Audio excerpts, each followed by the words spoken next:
What's up, Fisher people? It's Brett here with Bloemendaal Guide Service, doing another top 10 video because they're fun and they remind me of David Letterman. Today, the topic is the top 10 questions that I get asked from clients. I think it will be interesting, entertaining, and also educational because, let's face it, you want to have a fishing trip and you want to do it with us, and you need to know what you need to bring and what you need to do and what you need to expect, right? That's kind of what I thought. If at the end of the list you're not satisfied and you still have more questions, feel free to drop a comment down below and we'll get back to you and answer it that way as well. But hopefully these 10 will cover most of what everybody else wants to know if they're going to have a guided fishing trip. So, first off, do we clean the fish? Yes, absolutely. Can you clean fish with us if you want to? Yeah, some people do. Some people bring their own knife and they go to town as well. Sometimes we have a competition to see who can clean the most fish the fastest, if that's the sort of thing you want to do. I don't know, we're going to have a lot of fun out there. We're going to catch a lot of fish, but if you don't want to clean them, we will. Number 2, what do I bring? Well, the first thing you have to have is a fishing license. Just because you're fishing with a guide doesn't mean you're exempt from having a license, so make sure you have a license that's valid for the days that you're fishing with us. Beyond that, you want to make sure you bring appropriate clothing. I always recommend rain gear, even if it's not supposed to rain, because sometimes we get wet out on the boat, especially if we're traveling through a little bit of chop and a little bit of waves. So probably bring rain gear, bring enough layers, you can always take them off. And in our brand new Lund Pro V, we will have plenty of storage, so don't worry about bringing too much clothing. Third would be food and drink. Please bring a cooler with everything you want to eat or drink because we do not provide that. As far as fishing gear, we have all that covered. You don't have to worry about it. You don't have to worry about rods and reels or bait or any of that stuff. Number 3, if we want to bring our own rod, can we? Yes. You don't have to bring anything. But like I tell people, if you want to bring one rod, typically for casting or jigging, that's totally acceptable.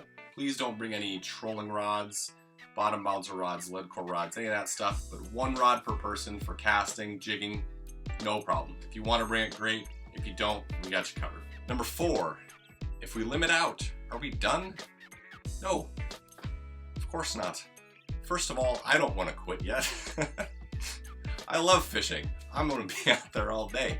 I think some people have had experiences with other guides where once they catch their limit of walleyes, whether it's 2 or 3 hours, that's their day and they're done.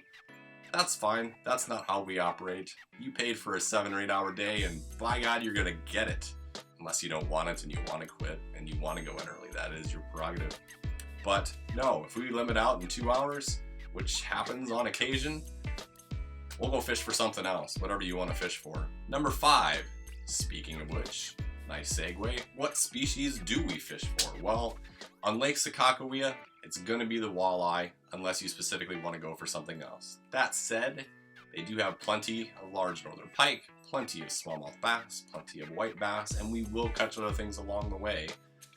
But the number 1 prize is typically the walleye. That's what we're good at doing. So, expect to catch a lot of walleyes. Number 6, what techniques and presentations will we be using? That really depends on the time and the season. However, the most common things would be jigging, casting, bottom bouncing, crankbait trolling. In the spring, we do a lot of jig pitching, typically with minnows, sometimes with plastics, maybe some jigging wrap pitching as well. As it starts to roll more into the summer, eventually we're going to be doing more live bait rigging, bottom bouncers with or without spinners. Spinners usually come into play as the water starts to warm up even more, the fish get a little more aggressive. Eventually minnows give way to night crawlers, and then when the fish are really deep, we might start pulling lead core. We might start spreading out a little more, covering some more water, pulling crankbaits. And then we get into the fall tends to become a really good deep jigging wrap time period. So probably the best time of year for jigging wraps, if that's something you're into, is the fall season. We'll definitely be doing a lot of that time of year. So it depends. And walleyes are also kind of finicky, funky fish sometimes, and they wind up going after some weird baits that you wouldn't expect. So we might wind up trying something different that you never tried before.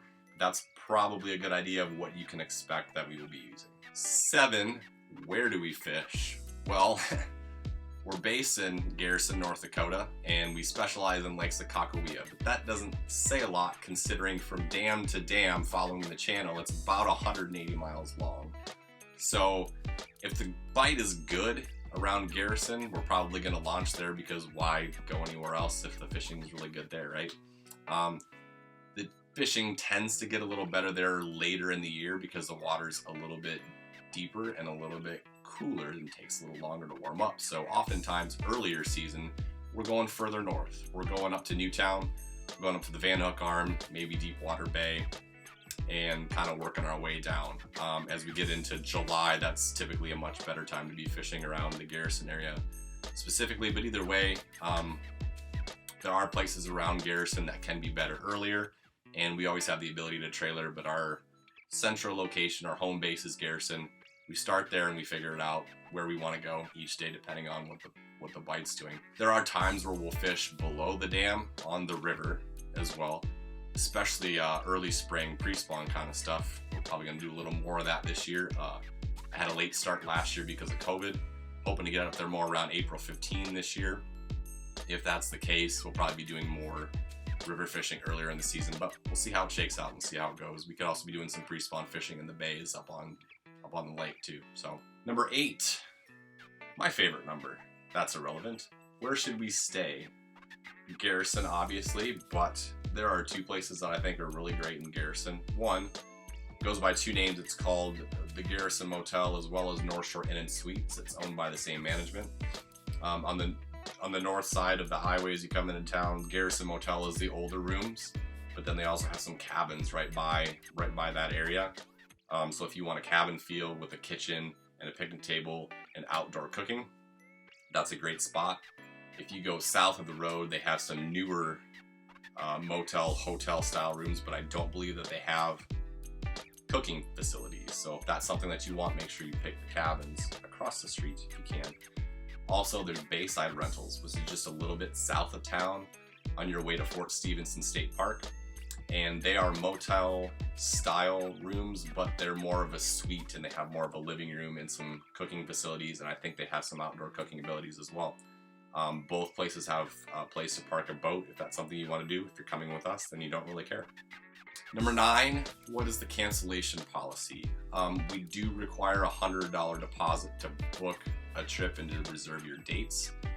That is non-refundable unless there is, a specific dire situation that you need to call things off that we can discuss, or if it's a weather-related situation, in which case we make that call.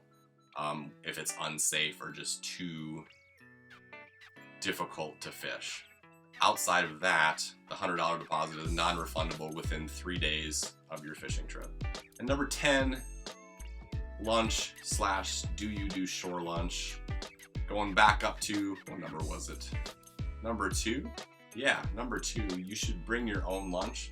We do not do shore lunches. We don't have cooking gear for that. And there are some places on Sakakawea it can be done, but it's not near as popular as it might be in places like Canada and stuff like that. However, if that's something you really wanted to do, if you wanted to take a break midday and you wanted to bring stuff, a grill, and do some cooking, we certainly can take a break and we can hang out on shore and eat some lunch that way. But typically we wind up eating on the boat during the fishing day and only dock for other reasons. Number 11. Yeah, I know I said this was a top 10 list, but it's my channel and I can do what I want. This one has come more from friends and family, but people have been asking, when am I going to cut my hair? Honestly, given the propensity for male pattern baldness in my family, I don't know how much time I have left with it, so I'm kind of enjoying it while I have it. It started out as just a COVID thing, when nobody could get haircuts. And so I haven't cut it since last January, except for my little sister cutting it one time, just trimming it up. And my friends think I look homeless, but I don't think it really matters for what I'm doing for my job. it doesn't seem to affect the fishing. So I don't know, I've just kind of left it. For the time being, I don't have any reasons to cut it, so it just keeps growing. That's kind of what hair does, and I wear a lot of hats. So that's that. Hopefully this has been helpful, and if you got any more questions, you can always ask a comment. You can always check out the website at bloemendaalfishing.com and ask us more questions before you book that fishing trip of a lifetime at Lake Sakakawea. What else? I don't know. I think that's about it. I hope to see you on the water this year. If you liked this video, maybe you should just click the button and you know, subscribe to the channel if you want to see more. We do have a lot of other videos. You might want to sit around and browse and watch them. Maybe you'll learn something, maybe you'll laugh, maybe you'll realize how much of a fool I am and decide you never want to go fishing with me, which could be a bad thing, but hopefully it has the opposite effect. That's what I'm banking on. See you on the water. What's up, fisher people? Brett here with Bloemendaal. Brett here with Bloemendaal Guide Service. Throw that question out to us and we can get back to you. And